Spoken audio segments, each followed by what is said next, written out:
para lovebird mania. Apa kabar? Semoga baik-baik saja. Pertama, saya ingin mengucapkan terima kasih untuk para subscriber yang selalu setia menyimak video-video dari saya. Dalam beberapa tahun terakhir, burung lovebird telah menjadi idaman para kicau mania. Eksistensinya dalam perlombaan kicau burung tidak menurun, bahkan terus meningkat setiap tahunnya. Burung lovebird bisa dikatakan nomor satu, melihat dari jumlah peserta lomba dalam perlombaan. Untuk itu, kualitas burung lomba juga meningkat. Di video ini, akan saya jelaskan mengenai pemilihan burung lovebird paud yang berkualitas dan bagus untuk lomba kicau. Berikut adalah cara memilih lovebird paud yang bagus untuk lomba. 1. Pilihlah lovebird yang memiliki kepala besar. Ini mensyaratkan bahwa burung memiliki mental tempur yang baik. 2. Perhatikan bola matanya. Pilih yang memiliki bola mata besar serta bersih berkilau.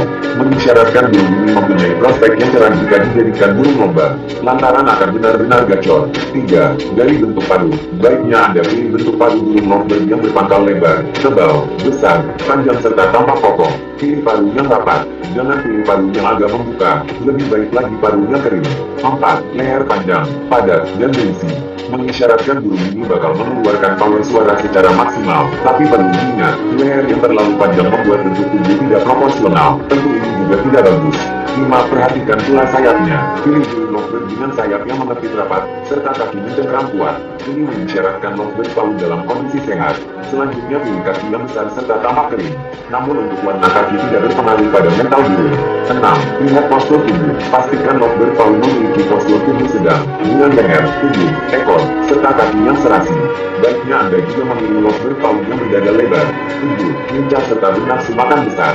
Ini adalah tanda-tanda lovebird paud yang bermental baik.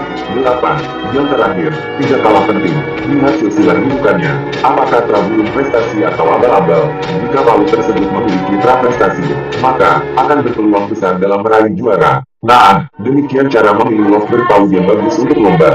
Semoga bermanfaat. Untuk mendapatkan informasi tentang burung lovebird secara gratis, silakan klik subscribe. Terima kasih. Salam love.